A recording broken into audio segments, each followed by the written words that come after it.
Ladies and gentlemen, boys and girls, lax rats alike, welcome back to another episode of the Crease Dive. Today is Friday, April 22nd, and it looks like we only get to see one more game of Chris Gray and the UNC Tar Heels after Notre Dame absolutely dismantled UNC. We're recording this fresh off the UNC Notre Dame game. That was a spanking heading into the weekend. I'm Jordie from Barstool. With me, as always, we've got Doogs on the mic.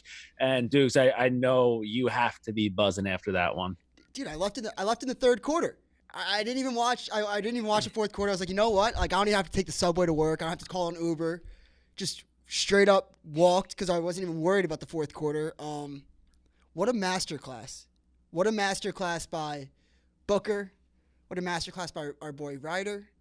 Entenmann. I mean, I say it. We'll get into it, but I say it every episode. Best goalie in the nation. I really don't even think it's close. Just an absolute masterclass today. Yeah, I mean, that was beginning of the game, right? A little tight. I think, what was it? It was like 2-2 after the first quarter, maybe somewhere around like 3-3, like at some point. But then Notre Dame just stepped on the gas. The Kavanaughs were just the biggest bullies out on the field constantly. Chris Gray, I don't know if I'm sure that there are some people that I feel terrible for, like pretty much like anyone who ever made the decision to like go to a school like Wagner. Like, I feel bad for those people, but like, I don't know if I feel worse for anybody than I feel for Chris Gray this year, where, I mean, he literally has nobody at all to work with. No excuses there or anything like that. But I mean, when you've got Chris Gray, he can do whatever he wants against a lot of guys. He can't do everything by himself against Arden Cohen and that Notre Dame defense. And just no one else was able to step up. And, you know, as soon as Notre Dame smelled blood in the water, like they had a few in a row there. I mean, that ride back, I fucking love Notre Dame's riding. Like, Notre Dame's riding this year I'd put it right up there on the same level as Ian Laviano, Yep. Virginia. It's the same level of intensity, the same, like, it's almost like like there's two Kavanaughs out there. It's almost like there's two Kavanaughs out there, but it's almost like sometimes I feel like they like possessions where they don't score, because then they get the opportunity to ride back. Because if you score off of a ride back, the juice you get from that goal it's double what you would get for a normal goal. So sometimes the right play might be to turn the ball over. That way you can get the ride back and then score off of the ride.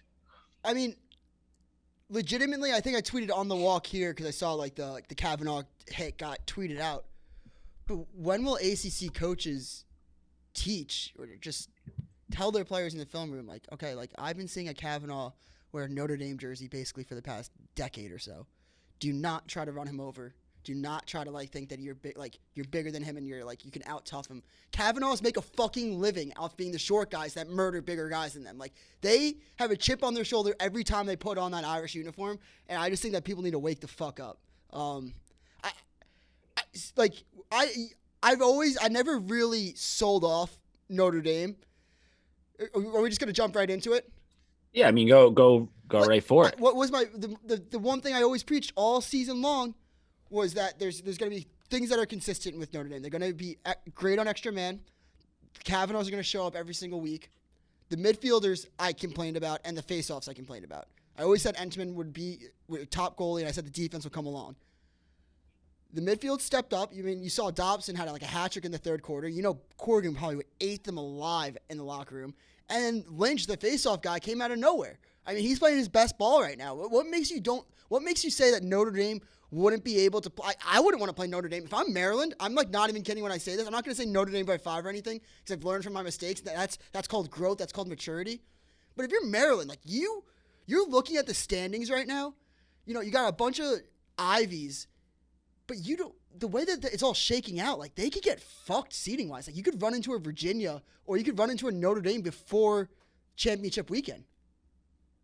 Yeah, I mean, I still don't think that Maryland would have much to worry about, just because, like, I don't know, they only won by 2. Yeah, but and Notre Dame's playing better ball now. No, so yeah, I don't think it's. I think that they have a little bit to worry about. They don't have much to worry about, but there's definitely a little bit to worry about there. I still think that it's a lot of like it just depends on if Pat Cav has himself going. If Pat Cav gets himself going, and if he gets involved with the ride, right? If he lays a few guys out who test him on the clear, and he starts to feel himself a little bit, then yeah, like I think that Notre Dame's a very dangerous team. I still don't think, and you could say this about a lot of teams, Yeah, where if your number one guy isn't really going, then like you might not have enough in the bank for another few guys to step up and fill that role when the tournament comes. Maryland's really, I mean, Maryland and a healthy Virginia are probably the only team who can have like their one guy not really show up, and it's like, okay, but like which one of them was their one guy, because there's five other guys who could be their one guy, you know what I'm saying? no, So I I think do, but it's the only thing that I'll disagree with is saying like I think the X factor for Notre Dame is the midfield unit. Like that's who's got to show up.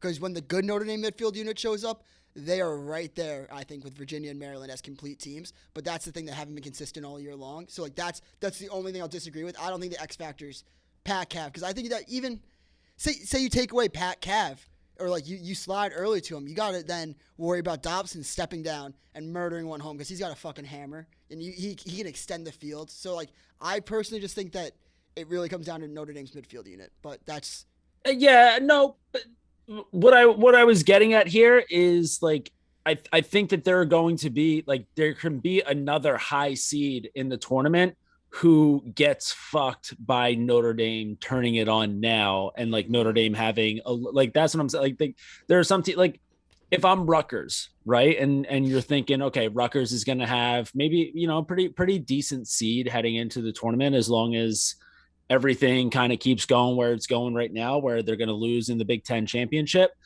They probably feel pretty like. Could you imagine if Rutgers gets Notre Dame in first round?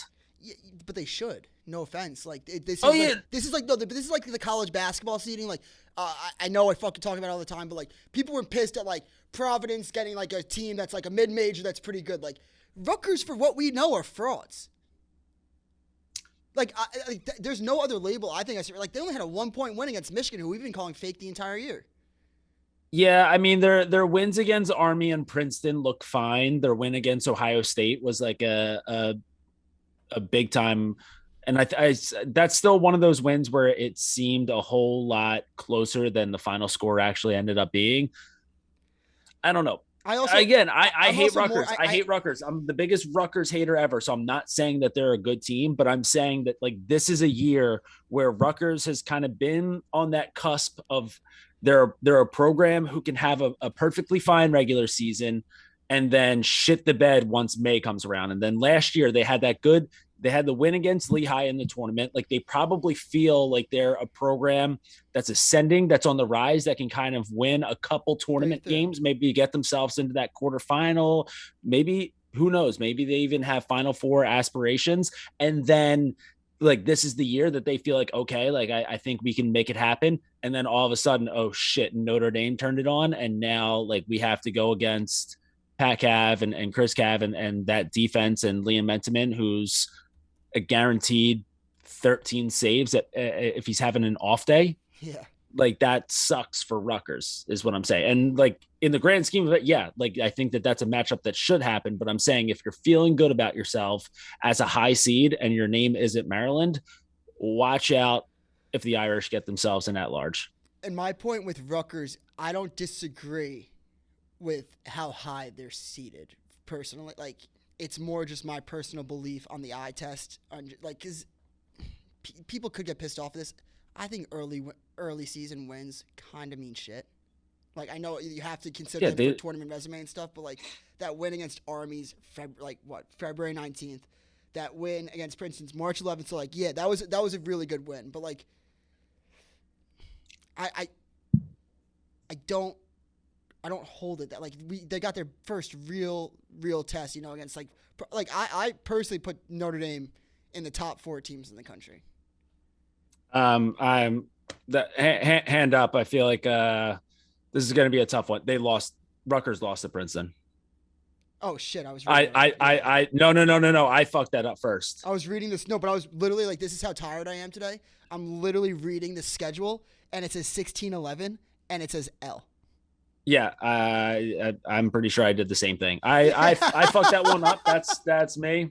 It's Do you want to restart it or no? No, we're hilarious. I think that this is a podcast that we pride ourselves in transparency, and I mean sometimes reading the schedule results is tough. This is when people call me stupid. I'm like, no, I'm not. Like, yeah, I am. I'm reading the L, and I saw the L. I was just well, the thing is that it was sandwiched between so many W's that it was hard to kind of pick out. Like Friday Night Light game. You know what? No, I blame that one on Inside Lacrosse. They need to kind of make it bigger L. Spell out the bigger loss. L. Bigger L. Yeah. So Terry Foy, if you're listening to this right now, fix the website because you made us look like idiots. That was the game that McKeskey had that fucking disgusting shot. Yeah. Yes. That's where Princeton. Everyone was like, "Oh, you have to like little lefty, low to high splash." Yeah. So I guess my point does stand way better than that. Like, I guess I put myself in a hole, but yeah, I think that. Yeah, I don't think Rutgers did anything impressive this year. The more that I look at it, like a 1-point win against Stony Brook, 1-point win against Loyola, Marist, LIU, Hofstra, Lafayette, Ohio State, Hopkins, and then get crushed by Maryland. They're a team that's benefiting from the fact that the Big Ten is absolute dog shit minus Maryland this year. Yeah, I mean, yeah, there's no doubt that they're the second best team in the Big Ten, and they'd probably be like the 6th or 7th in the ACC. Yeah, and that is our weekly segment of shitting on Rutgers lacrosse. I will say this though, they were like last year's team. They're in like the Gonzaga term of like the breakthrough, like that team like trying to break through into the national spotlight. Rutgers was like they almost locked us up as a way for a podcast forever because they almost beat UNC if you remember at Hofstra, and they should have won that game probably. Like they were the better team in my opinion. Yeah, I mean, and again, like Cursed helps you especially in the tournament if you have to go up against. Like again, think about if they do get matched up against Notre Dame, which like I don't really know exactly how the seeding would work out, but if they get matched up against Notre Dame and Curse is stopping all those shots that Dobson's taken, and obviously Krieg didn't have himself his greatest game tonight. Obviously, we're recording this on Thursday night, so Krieg didn't have his greatest game. If Curse is having a moderately better game than Krieg was having, then Dobson isn't as effective, and then who knows what you can do with the Kavanaughs.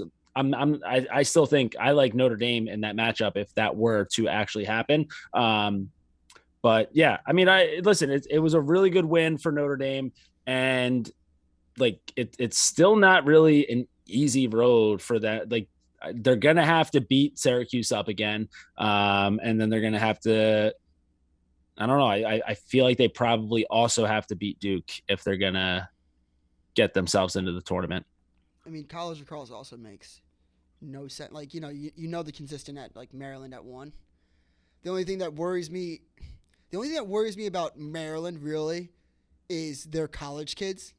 And I'm not saying this like as a diss or anything, but like when you're young and you're winning a lot, it can get to your head. So I just think there's a chance. I'm not saying that I don't know what goes on in that locker room, so I can't, but it could get to their head and they could sleep on opponents that like Notre Dame, for example, they're like, we kicked their ass and we didn't even play that good. Well, yeah, Notre Dame also got better. How Duke lost to Jacksonville, but yeah, Duke talent, like if you're talking this is where people might get lost with me, but if you're talking pure talent, top to bottom talent, inside lacrosse rankings and everything, like Duke and Virginia on paper could have more talent than Maryland, but talent doesn't make up a good team. Maryland is the best team overall in the country. Yeah, what I would say to your point there about Maryland being a bunch of college kids, I would actually probably disagree with that. I think that I would venture to guess that out of every college lacrosse program, we're talking for sure D1 through MCLA like D3.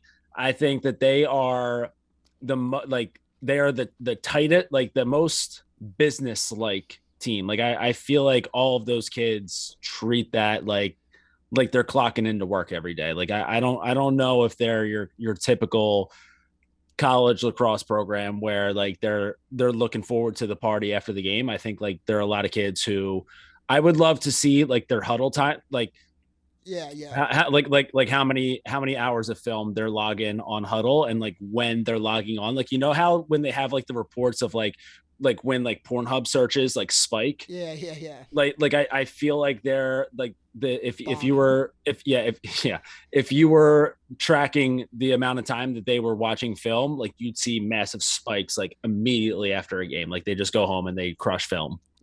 Look, I do 100% agree with that. Like Notre Dame, I mean Maryland, as like I'd put as Fortune 500 companies, I'd probably put like I think Maryland's a class of their own, and then it's like Duke, Notre Dame. Like those are kids that like they know how to they know what they're doing. They know how to run a business. But the point about huddle, this is just for any high school kids out there. You know, your kids probably have to shut this off. But Lo- here's a little old hockey Log trivia. on and leave it in the background. Oh my god, my high school coach was like, McDougal's a fucking backup watching more film than the starters. I'm like, yeah, because I fucking fell asleep watching film.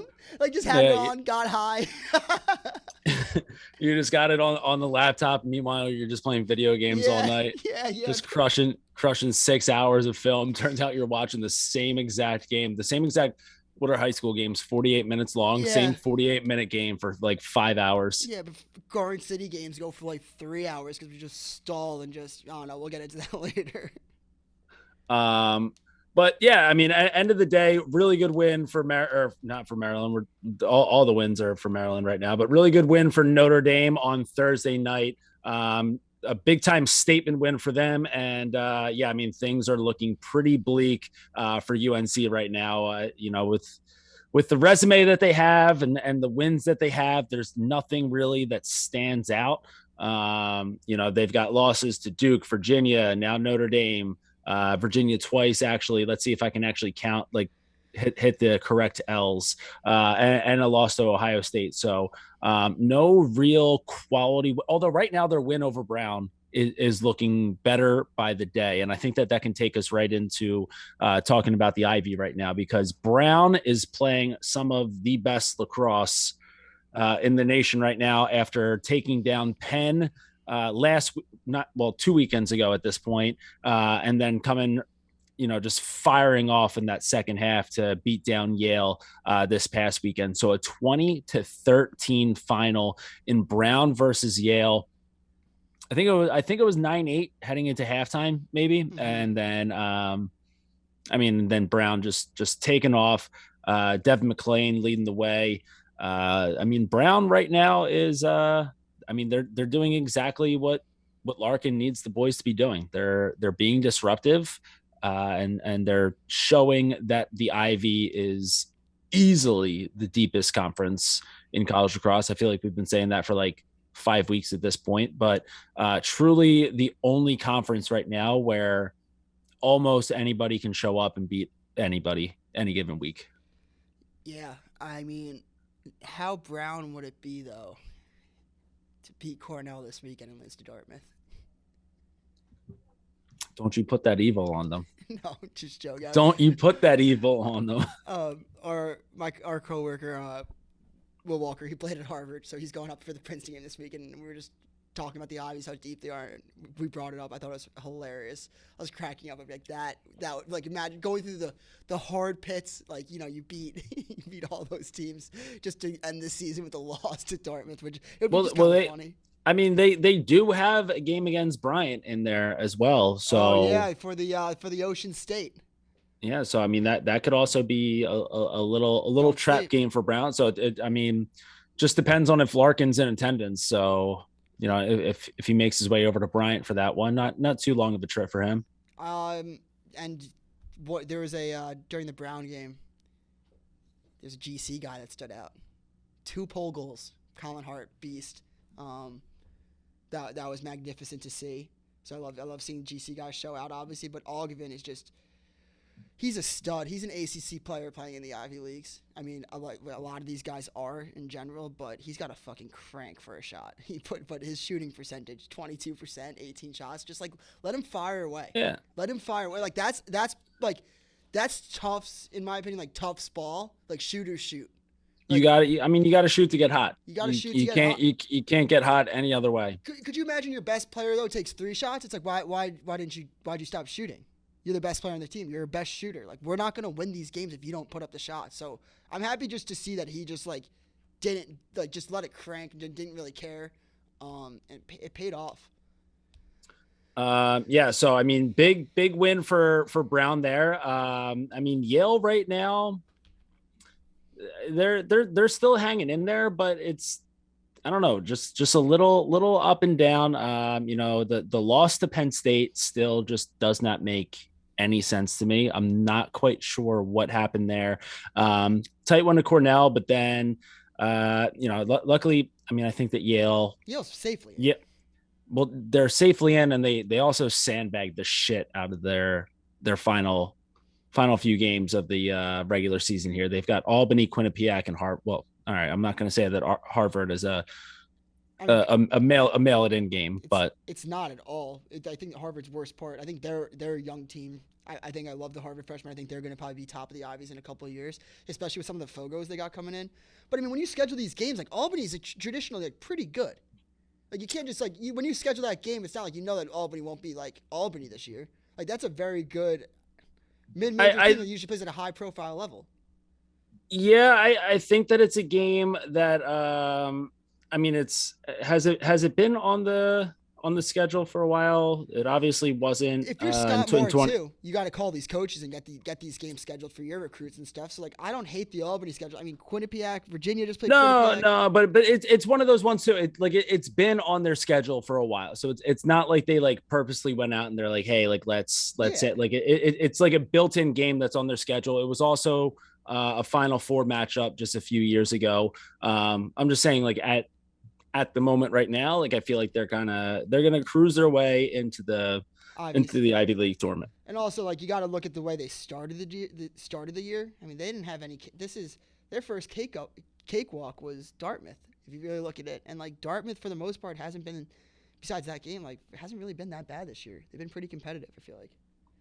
Yeah, I mean, all the Ivies have. You know, other games around the Ivy. You know, Penn held on to beat Harvard. Probably the biggest one right now is, you know, it was an Ivy on Ivy crime, but Cornell going down 17-10 to the Troops, and one that wasn't necessarily, you know, like, you know, the Brown Yale game was a tight first half.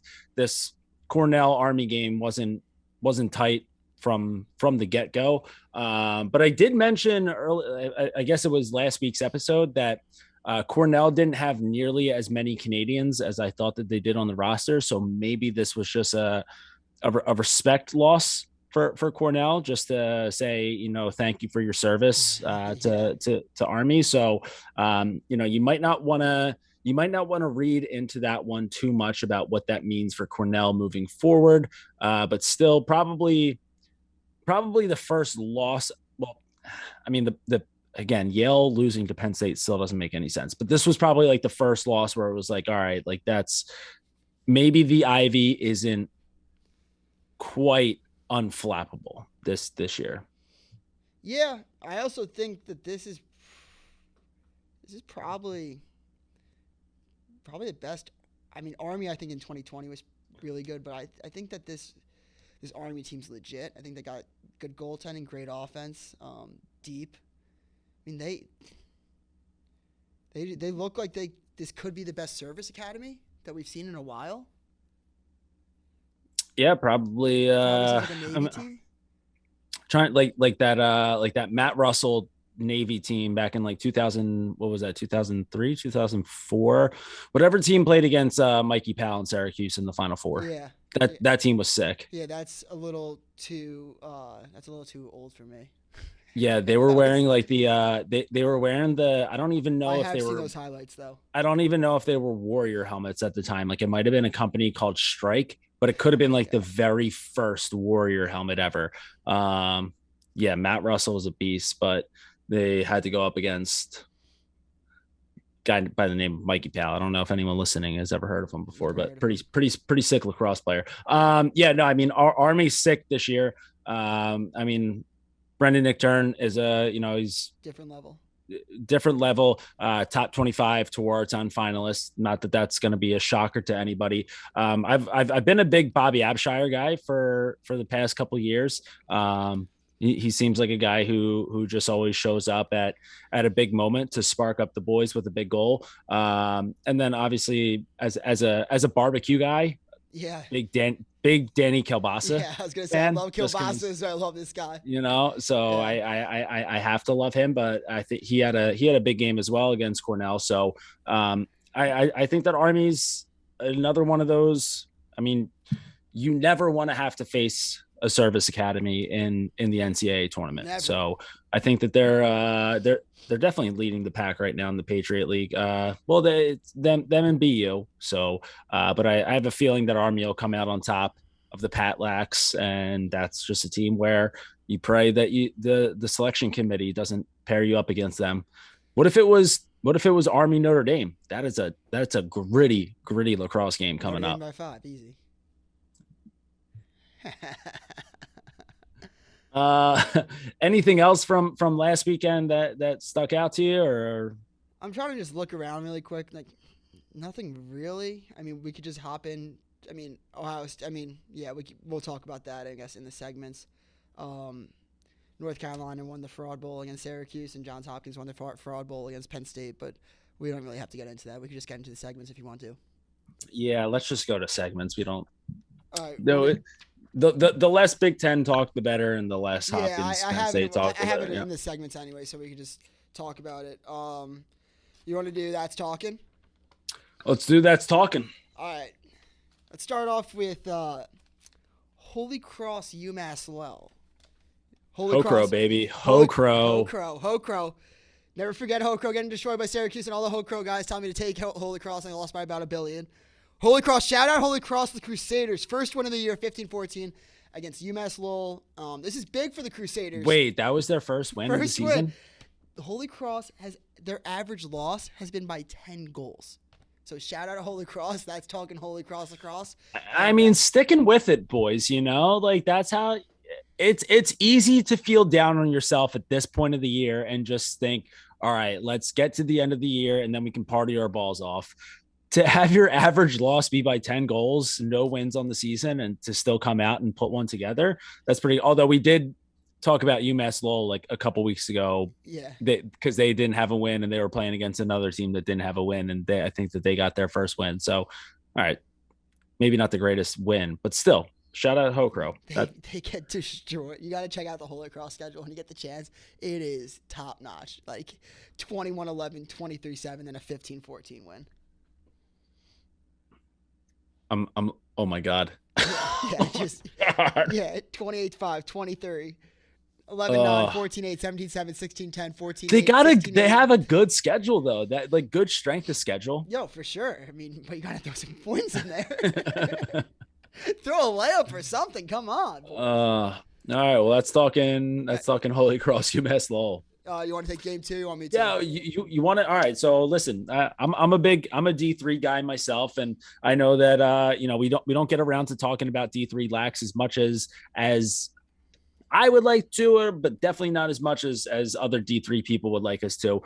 So I want to switch things over to the world of D3 right now, and I want to talk about the Maine Maritime Mariners. They took on the Thomas. I don't even know what Thomas's mascot is. Never heard of it before. But Maine Maritime playing against Thomas. 31-1 final. Just a smooth 30-goal win for Maine Maritime. Now, I know what you're probably thinking right now. Like, okay, like is this just like a team that's in some like dog shit conference who's just been steamrolling everybody? No. Here's the funniest thing about this. Maine Maritime has a loss on their schedule so far this year. They lost the game 21-5. So a team that lost a game 21-5 is out here beating another team 31-1. That doesn't add up to me. So but yeah, I mean that's talking Maine Maritime lacrosse. Shout out to the Mariners, huge win. I have to imagine that that's probably a school record. 31-1. Great day for the stats. Jesus Christ. And I mean, just staying on D3, this will just be a little bonus. Bonus. Christopher Newport beating You Salisbury. scumbag. I was going to talk about this later, but go ahead.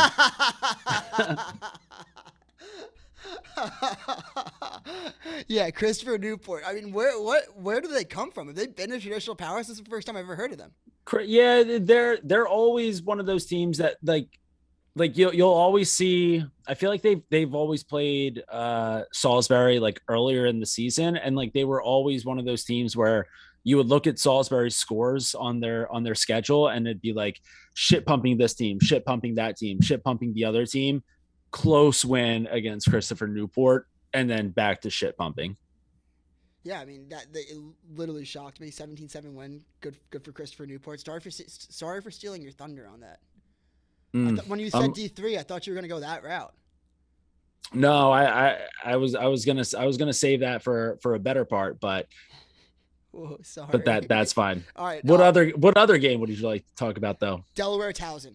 This is if you're on YouTube, you can check out the clip. I'll throw it in the clip right now. But Delaware won 11-10. Mark Bieta led with 5 points. But the real story was 3 people got suspended in this game. Ryan Swain used the butt end of his check, hit a guy in the nuts. So he got tossed. He didn't get tossed, but he got suspended for a game. Then at the end of the game, 2 guys, Towson's Drew Martin and Delaware's Demetrius Stevenson, suspended for a post-game altercation. So, 11-10 win, close. The emotions get high, people. Delaware won on the field. It looks like Towson also lost off the field when 2 of their guys got suspended and only 1 Delaware guy got suspended. So, I mean, I guess Delaware went 2-0. I mean, listen, like these are 2 teams right now that are fighting for their lives in the CAA, right? You've got Towson right now, 3rd place in the CAA, Delaware 4th place in the CAA. These are 2 teams that have to hang on to get themselves any chance of getting into the conference. Let the boys play. If you have to butt in a few nuts out there to give your team the advantage, that's on the other team for not wearing their cups, right? Like, yeah, it's the pussification of America, in my opinion. Pussification of America. And dude, I mean, a tight 1-goal game. You don't think that there's going to be a little brouhaha at the end of it? In the CAA, no less? In the CAA? God's conference? Yeah. Yeah, everyone knows what they say about CAA ball in April. It gets a little chippy out there. Chippy Athletics Association. That was good. I don't have anything to follow up with that. No, but yeah, shame on the CAA. I agree. When I saw the clip, though, I'll throw it in the YouTube. So this is why you should subscribe to the YouTube. Good point to plug this in. Subscribe to the YouTube, the Crease dive, but you'll see the video in there. This guy, Ryan Swain, like it wasn't like a nice little like Rambo little like butt end check, like maybe move a little bit. Like this was right in the fucking nuts. Like guy goes like it was so noticeable. He's like, what? So that was funny. Want to move on to say something nice? Let's do it. All right. I'll start off with Loyola. They dropped 2 games. They could drop 2 games this weekend. Bad. They lost to, I think, BU. They lost to BU 14-9, and then they lost this week to Georgetown 14-7. Hey, Loyola, remember that time you guys won a national championship a decade ago? And you guys played in my favorite game ever last year? That was fun. That's saying something nice about Loyola. That Loyola team that won the national championship, Josh Hawkins was easily like he was one of the sickest college lacrosse players that, like, obviously, like there have been more talented college lacrosse players, but as far as like the looks go and like how just total badass. Shout out to Josh Hawkins. I'll say Loyola, you guys have Ryan McNulty. He's a good old Philly boy who can absolutely bring it on the offensive side of the ball. I think that he's going to be a really good addition to whoever picks him up in the PLL draft. So, Loyola might not be having the greatest season in the world. Things might be a little bit down in the post Pat Spencer era, but at least they were smart enough to pick up Ryan McNulty in the recruiting process. So that was really good. Yeah, like that's just Loyola lacrosse. You might not have the best season, but you pump out pros. Can't ask for much more. You want to go next? Yeah, actually, I want to say something nice about the St. John's Johnnies. This is a team where this season has been I mean, they stink this year. Like, but there's Yeah. no two ways about that. But I was actually yesterday. So if you're listening to this on Friday, so on Wednesday, I was in Brooklyn for a barbecue event, Brisket King NYC, really cool barbecue event at Pig Beach Barbecue, where a whole bunch of guys from New York come around and see who cooks up the best brisket.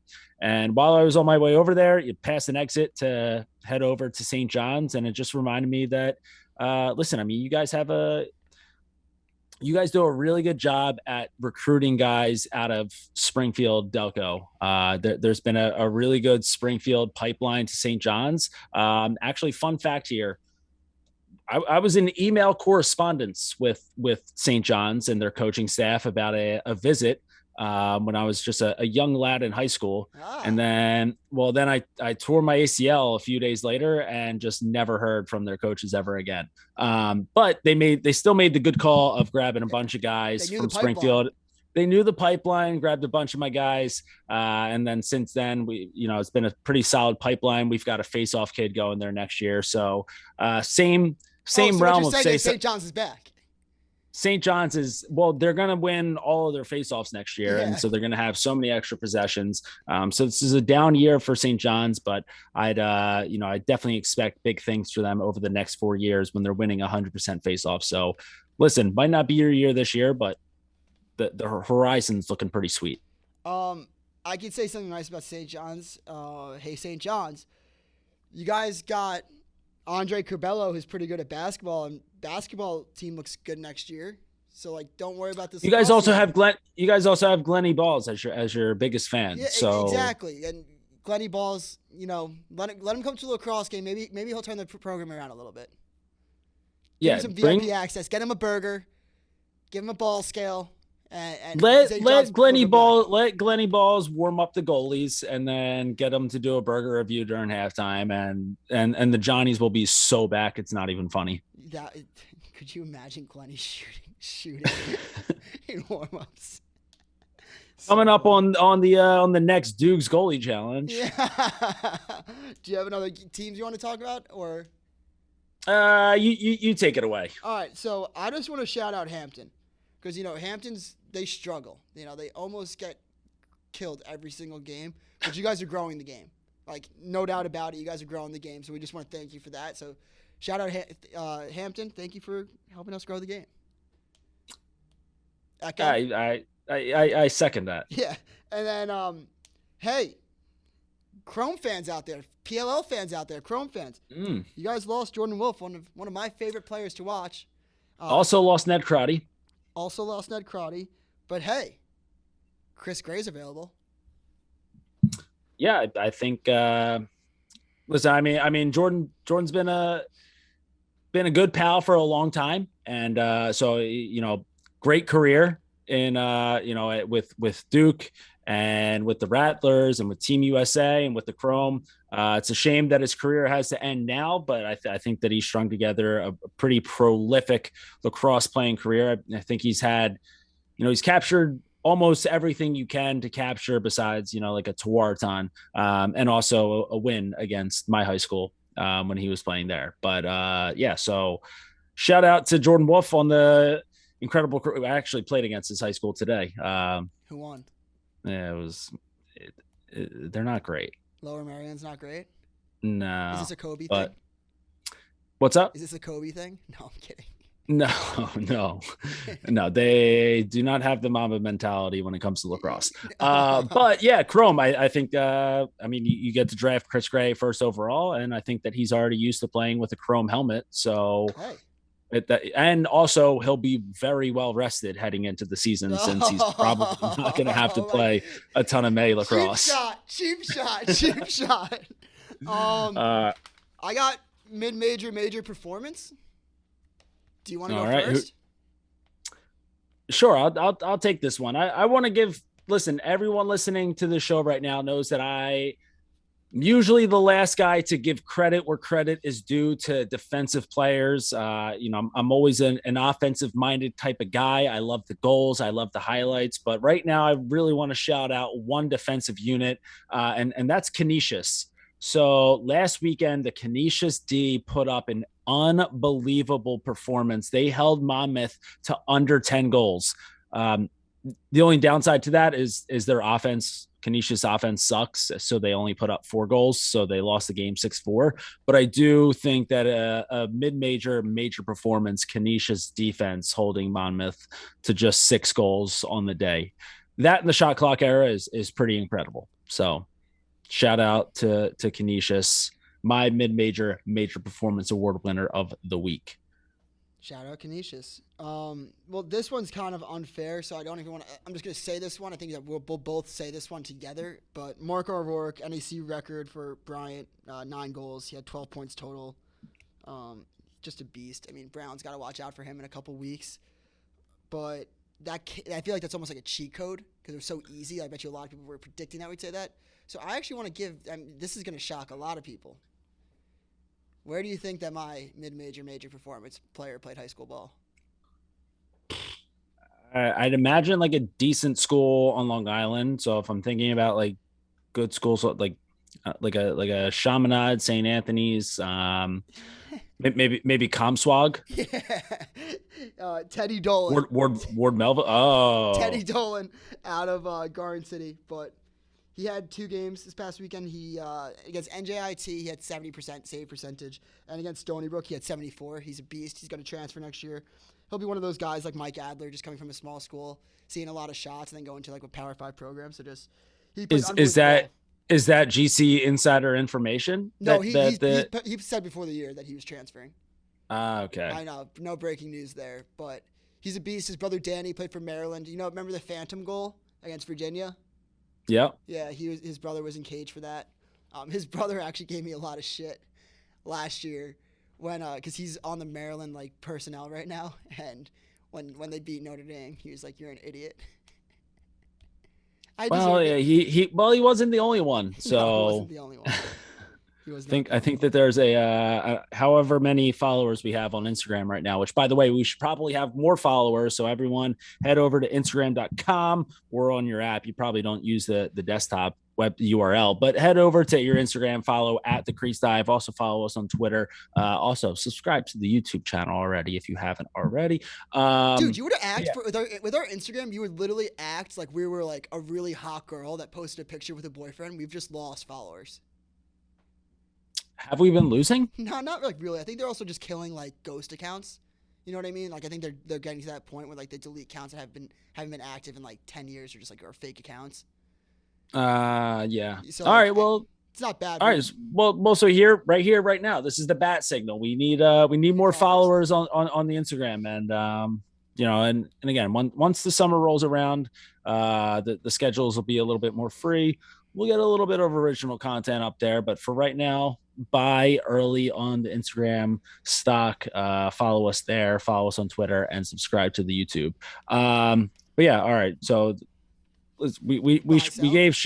gave shout outs to Springfield guys. We gave shout outs to Garden City guys. I think it's time to move on from there. Yeah, let's go to buy sell. All right, buy sell. Do you want to go first? Or you want me to start it off?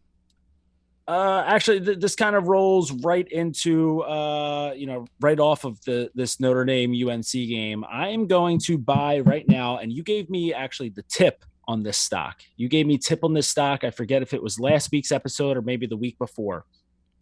I want to buy stock on the hill at Arlotta Stadium, Oh, because as I was watching that Notre Dame UNC game today, listen, it wasn't packed, but there was enough juice going on there that I can tell that that's a stadium where, that's I think when the weather's nice, the sun is out, the sky's blue, the birds are chirping, and you got a nice Saturday afternoon game at Arlotta. I think that might be my number one college lacrosse atmosphere out there. Obviously, like you could like go back to like the heyday of Hopkins, and you could say like maybe Homewood. But I think that hill along the far sideline at Arlotta, I want to buy ample amounts of stock in that hill. Yeah, that's actually a great call. And listen, I'm trying to think about so Notre Dame, their last two games. All right, so they travel to Syracuse, so they have to play in the dome, but Syracuse stinks this year. So that and they've already beat the balls off of Syracuse early in the year. So that's going to be a win. I mentioned it earlier in the episode.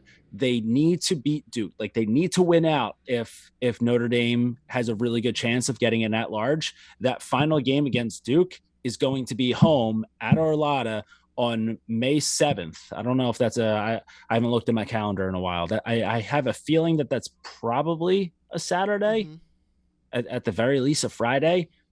May weather, that hill, big time vibes in the right direction for Notre Dame to win out on the season. It's there's nothing really I like more than like getting the TV go outside on the lawn, watching like with a six Mm, pack, watching the yep, games, just yep. white trash sort of thing going on. That's what I always do in GC, but Oh, it's um, a Saturday, May 7th, a Saturday. it's Yep. So give me some good finals week is weather. probably over or Give just me starting. some good weather and give me that a packed hill. And I'll ride you with Notre Dame by 5. I was gonna, and I sent this to you before the game. In my fairness, but like my buy would be Notre Dame. I think that's a little cheap now considering like the game or whatever. So I won't even go there. Buy Duke. Buy stock. Actually, fuck Duke. Buy stock in Brennan O'Neill to win that Tewaaraton. I've come to the conclusion that I really don't know. Besides, like okay, you could make the argument Chris Gray is the best player in college lacrosse, but how would you give the Tewaaraton to somebody who's going to miss the tournament? Yeah. Well, so and like that's the thing too is there's always been the argument of whether or not the Tewaaraton is a regular season award but like it always comes down to the NCAA tournament, right? Like Mm-hmm. more often than not, like unless it's like like a Lyle Miles Thompson situation where they're not going to make it to the Final Four, or um, Pat Spencer kind of won that based off of like a lifetime achievement award. But for the most part, the Tewaaraton usually comes down to those last 2 weekends of the season. So it would be really tough to give it to Chris Gray.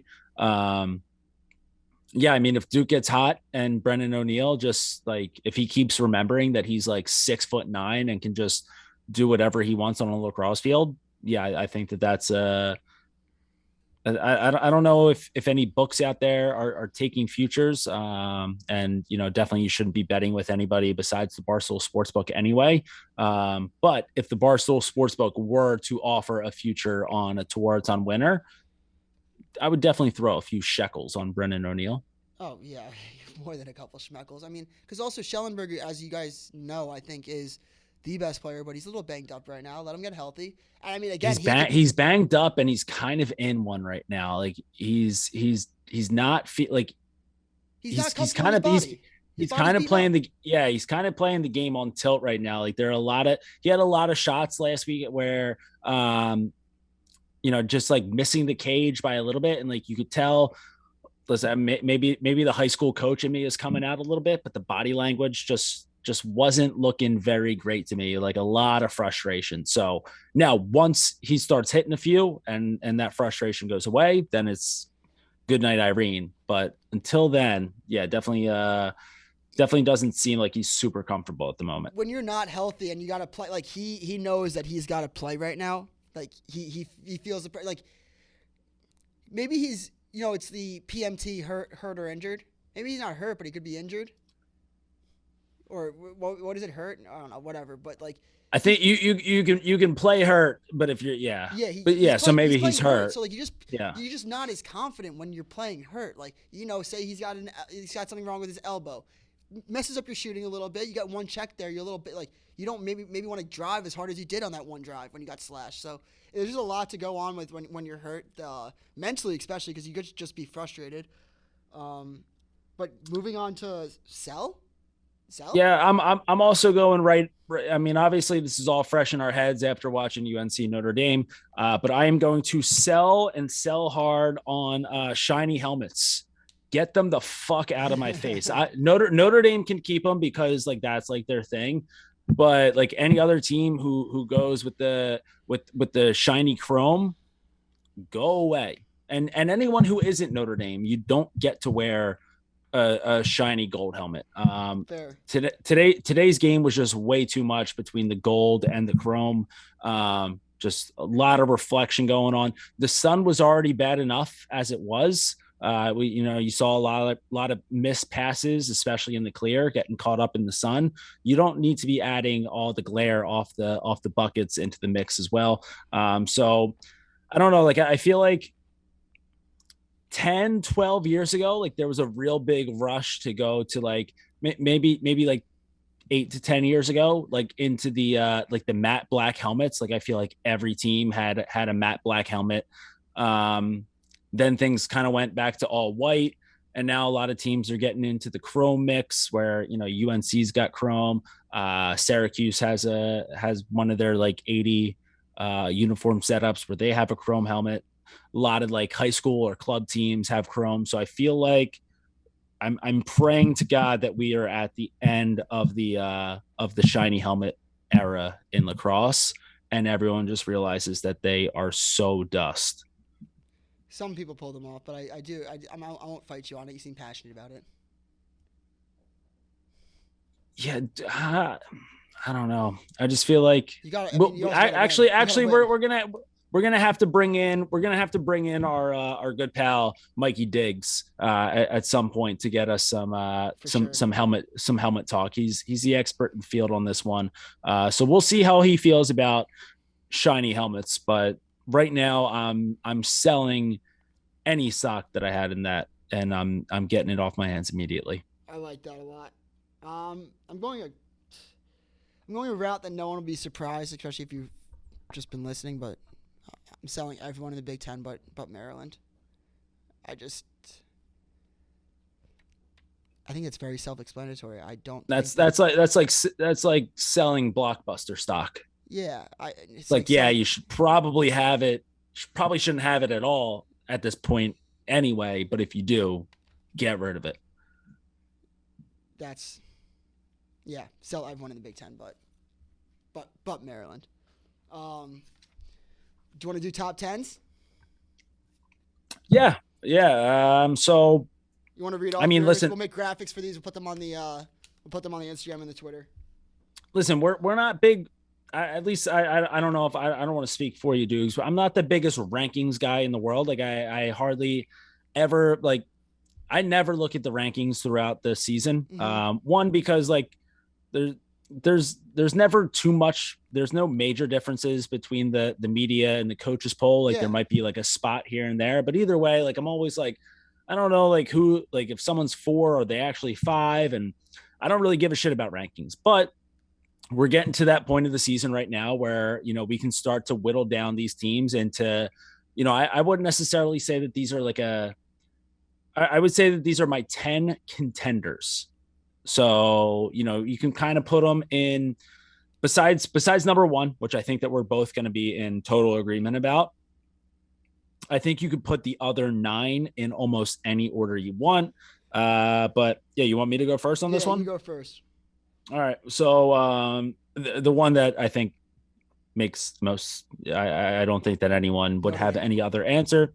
Yes, exactly. So Maryland at 1. They're just in a tier of their own at the moment. Listen, I really like this Georgetown team. I think that they're lost to Princeton. They lost to you know, a very good Princeton team that was playing really hot.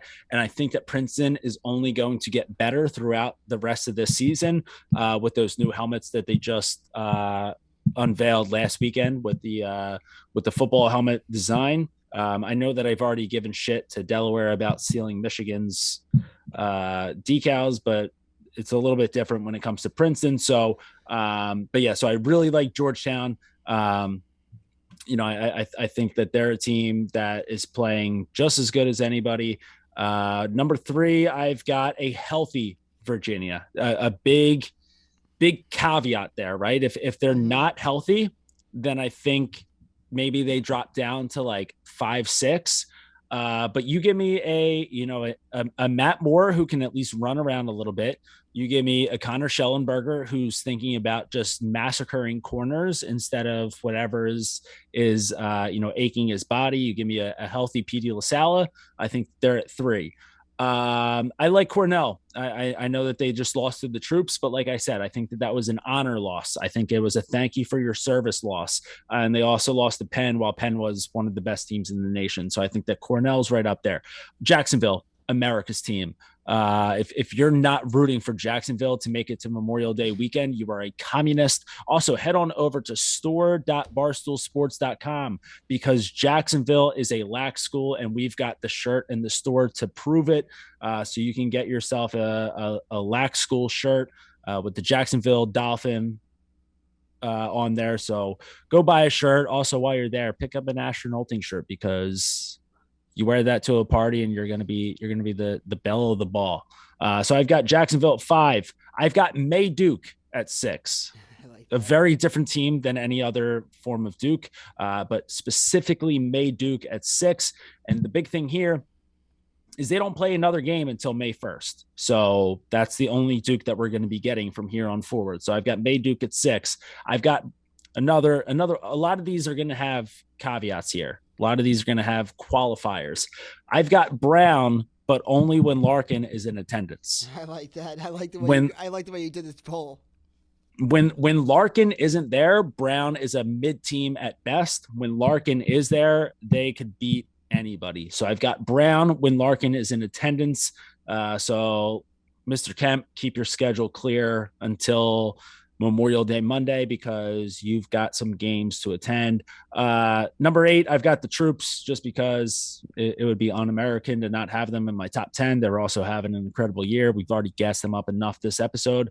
Number 9, this is where I said that you stole my thunder a little bit, but I've got Christopher Newport, my number 9 team in the nation because listen, if you are any team that spanks and shells the Salisbury Seagulls in the way that they did. They beat Salisbury by double digits, the most lopsided spanking that Salisbury has been on the receiving end of since I think it was like 1992.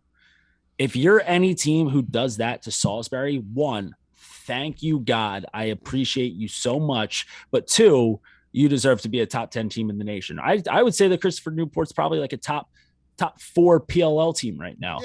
So Christopher Newport at 9. And then after that win today, I've got Notre Dame clocking in at 10. I don't hate that. I also like the way, I got to keep that in mind. I like the way that you did your poll this week. I like the way that you did all the segments this week. I think that you won the segments this week. Big really segments guy. I think that you killed the segments this week. Number 1, this is also like you said, this is just who I think, maybe best chance to win it all, who I think is just best if they played.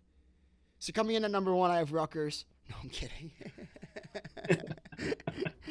Number 1, I have Maryland.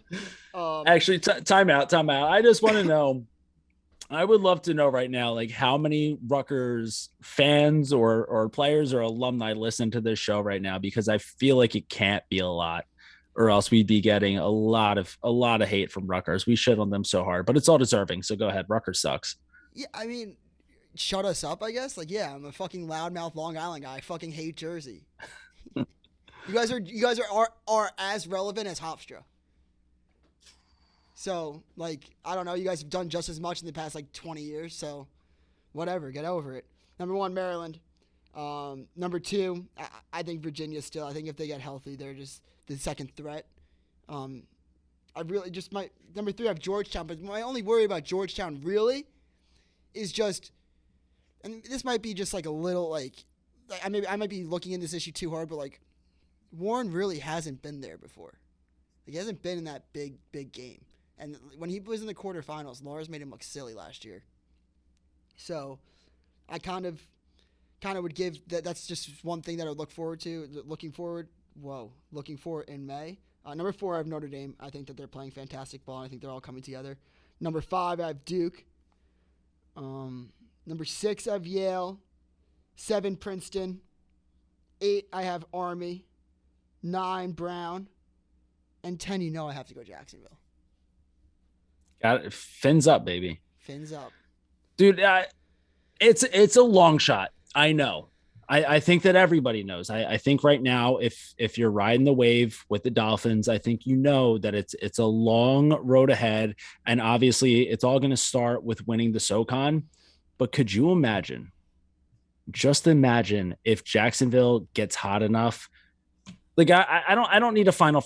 I would love a Final Four appearance, but like, what if they're like the like who was that? Florida Gulf Coast. Like if you like, just give me one of those runs, right? Like I get agree. me the quarterfinals. We're due too for a team to break through like that. Like lacrosse, that would be great for the game. I feel like that would create buzz on ESPN. So maybe, hey, hey, Danowski, if you're playing Jacksonville in the quarterfinals, are you really gonna like? Would you rather win that, make your like 15th Final Four, or would you rather help grow the game and get Jacksonville in there? So just the pressure's on coaches like that, like Tillman, Lars. Lars, how much do you really love the creator and the creator's game? Do you want it to grow? So just look out for that in the tournament. Let's see how they treat I Jacksonville. I I think you put the Lars dog in quite the predicament there. uh, Yeah, I mean, again, like I don't have really any arguments with your top 10 there. I think that there's Maryland at the top. There are about 9 or 10 teams where you can kind of just plug them into different spots around the rest of your top 10.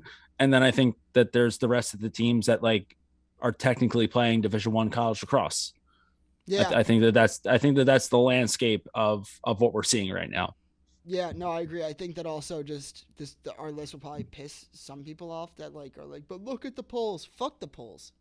Really, one of the polls really like they have all these teams that like 8, 9 that really never do shit. I feel like it's like just because they have like good records. Just do the eye test. A lot of these teams are banged up. It's a long season. Yeah, I don't think that there are I don't think that there are 20 really good college lacrosse teams. Yeah. Yeah, sorry. Oh, no, I got a text oh, message. I I got a text message. I got a text message. It's from our good friend Rico Bosco. He's going at it with John Rolsky. So I was reading it. I was like, oh my god. you Sorry. you you were into that deep. I thought you were frozen for a No, no, while no, there. no, no, no. Sorry about that. Sorry about that. That was bad podcasting. But yeah, no, I think that like in the rankings that they have Ohio State ahead of Duke. I don't think that's true. Do you? Do you think No, Rutgers is no. I ahead of mean, Duke? I mean, just come on. I mean, in the Brown they listen. have at 14, so I just think that a lot of it's wish wash, and I don't think you should look too deep into it.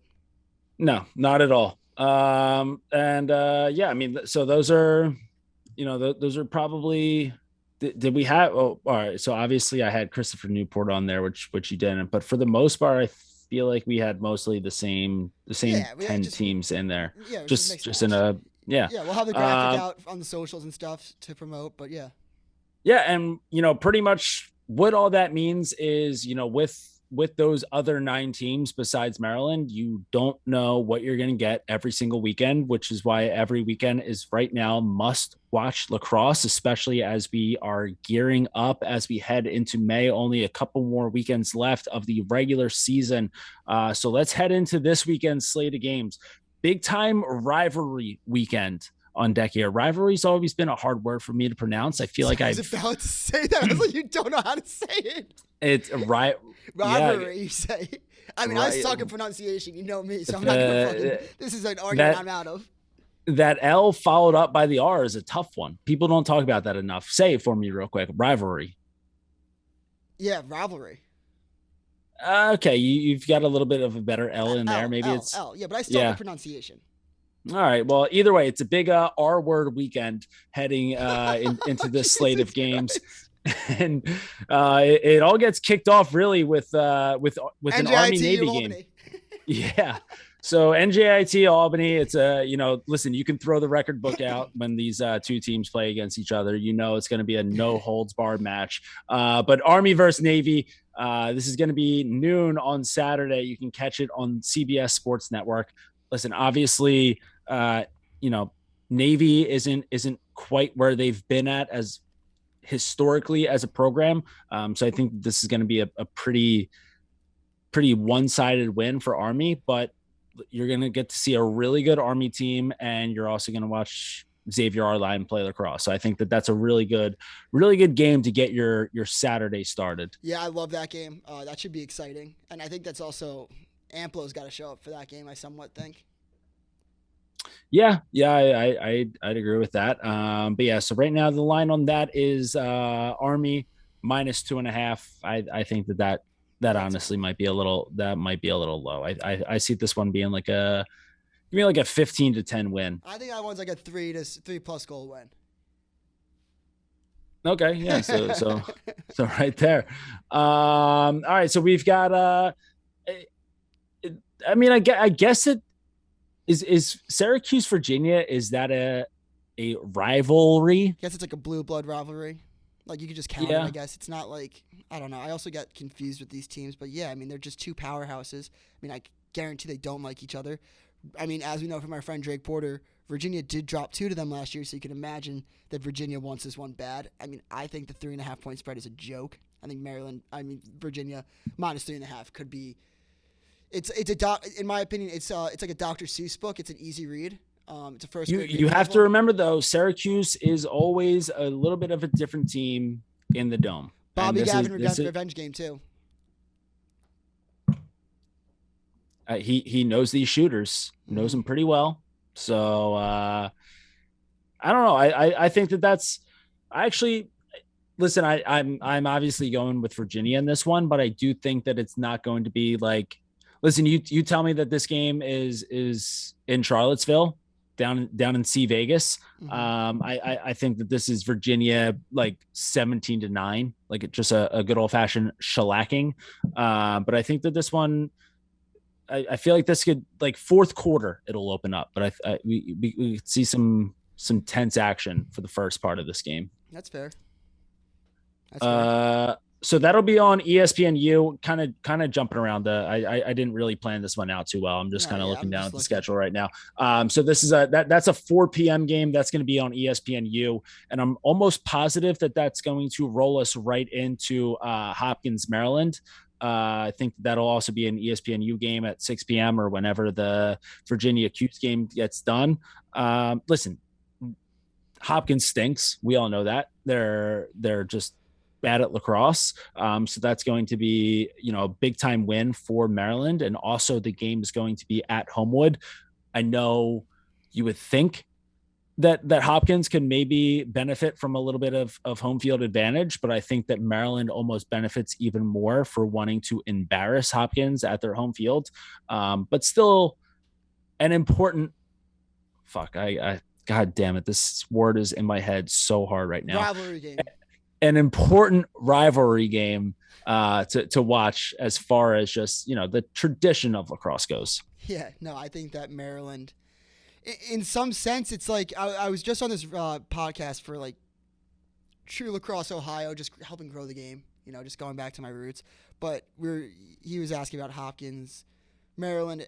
Here's my thing: is Hopkins really is at the point where Maryland is getting all the top recruits, and Maryland is a more fun school. It's the premier winning tradition right now. You could have said like 10 years ago, like, oh, Petramalo is a better coach, but Tillman's firmly established himself as a better coach in that area. I mean, that's no debate.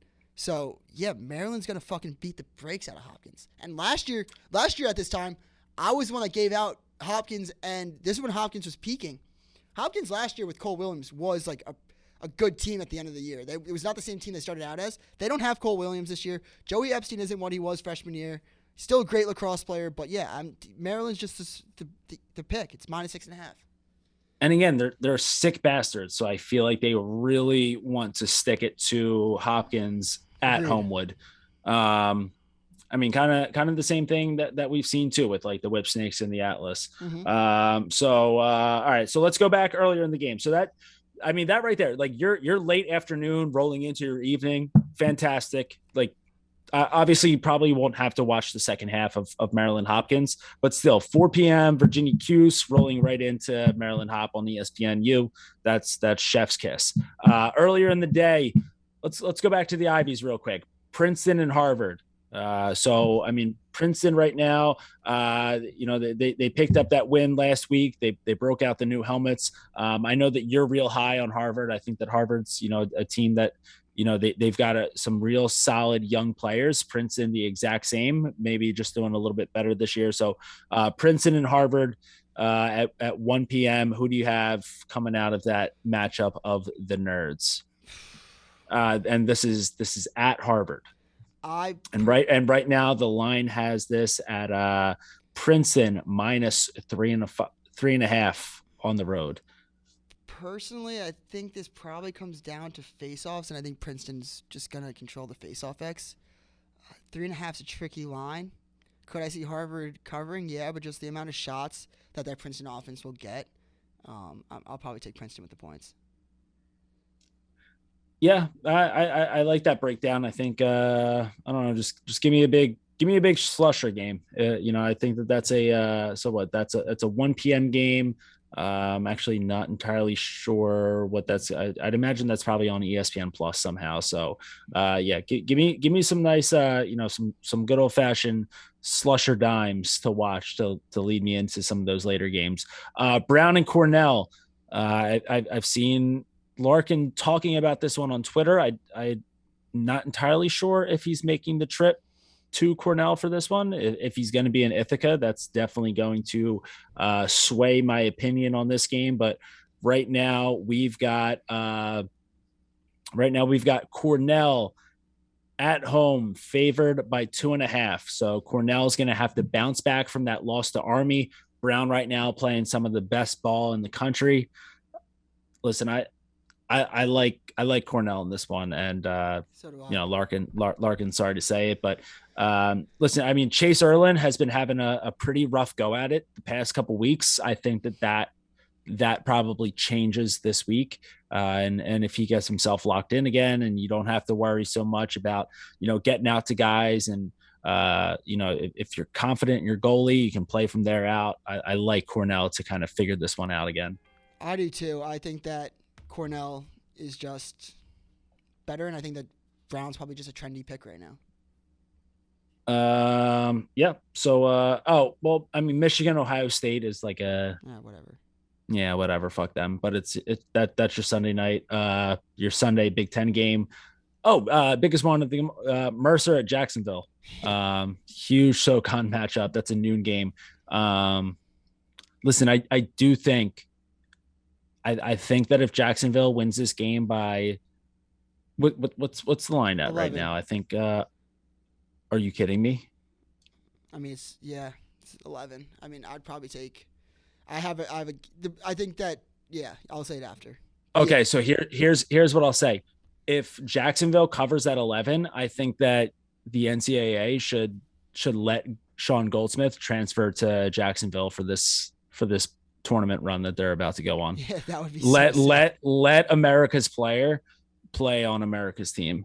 Yeah. Any other games that you like heading into this weekend? I think Georgetown is gonna murder St. John's. Take them with the points minus 11. Yeah, I like that.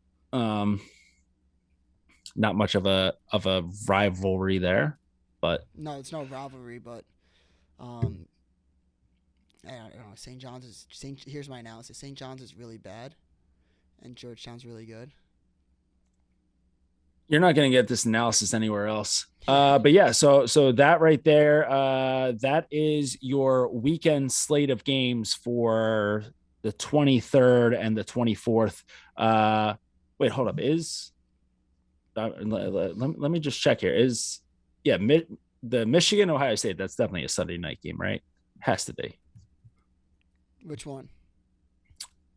Michigan Ohio State. I feel like I said No, that was it's the Sunday. 23rd. It's the 23rd. It's on Saturday.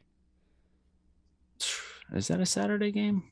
Oh, Unless Blacks Sunday 7 o'clock, and then okay. Yale Albany All at right. 12. All right. Yeah. So I like in the battle of the dogs there. I think. Listen, I'm a bulldog guy. Got one of my own. Not quite as athletic as Handsome Dan, but I'm always gonna ride for the Bulldogs there, and obviously Albany having a rough go at it. But yeah, so there is your weekend slate of games. Anything else to add here, Dukes? Can we talk about the game of the weekend? Go ahead. 2 p.m. tomorrow, ESPNU, Garden City's Mount Sinai. I mean, if you're not getting fired up for this one, if you're not tuning on the TVs, getting your grill going, getting the six-pack out early, leaving work, going to the bar, turning on ESPNU, I don't know what the fuck you're doing. But when I say Wait, that, so is that 2 p.m. 2 p.m. on ESPNU, Jordie, you have to tune in. But on Friday. Tomorrow. Today. Wait, well, so again, this is where it gets... Friday, April 22nd, today. Okay. 2 p.m. So, There's St. Anthony's is playing St. John's, the number 1 team in the country, so I think that's 1 versus 2. Mount Sinai's number 10, Garden City's number 20. So if you just like lacrosse, this will be amazing. You got the high-powered Mount Sinai offense, obviously with the Spalina. The younger Spalina's at the face-off X going against what I think is probably the best face-off guy from Garden City on Long Island, Jack Cascadden, heading to Cornell. And then I don't want to talk Garden City too much. You know I hate that, but there's this defender from Garden City, Brendan Staub, who's also going to Cornell. I firmly believe, Garden City's put out some absolute powerhouses at defense. I think that matchup with Spalina is going to be one that I am wildly excited for. I'm wildly excited to see how much Garden City stalls the ball, gets it done on offense, and then just gets it done on the defensive end. I think Garden City's going to win, but I'm as fired up as I've ever been for a Garden City lacrosse game in a long, long time. all right, so 2 p.m. on today. So if you're listening to this on Friday morning, make sure that you're listen. If you've got work, one, you should probably just quit your job so you can go home and watch Lax. But if you're not going to quit your job, at least set the DVR to catch that. Garden City versus Mount Sinai lacrosse. Listen, you know I love Garden City, but I've got to root for the over on the Joey Spalina points. And let me tell you, I can't wait for this game plan. I cannot wait, because even if they get enough done, I don't think that Sinai defense has enough to get it done. I think there's just some question marks, but I'm pumped up. I'm jazzed up, Jordie. I'm jazzed up about this game. The Trojans, you know what they say about the Garden City Trojans? Trojans never fail under pressure. They all say that, actually. Everyone that I've ever met says that. So, all right. Well, so I picked up on that one. Don't worry. That's for the simpletons out there. For all the kids out there, for the young lads out there, you guys will learn about the birds and the bees one day. In the meantime, just stick to the fundamentals and the fundamentals of shooting low to high. But yeah, so Friday, 2 p.m., Mount Sinai and Garden City kick us off, and then we have a great weekend of lax ahead of us. So grab yourself a couch, grab yourself a beer, grab yourself a few screens, throw in all the lax games. Make sure that you're following us on Twitter and Instagram at the Crease Dive. Make sure that you are subscribed to the YouTube channel. Listen, Saturday morning, got a whole bunch of games coming up your way. What better way to get ready for all of them than to throw on the old YouTube? And in the meantime, we'll be keeping it low to high to the day we die. We out.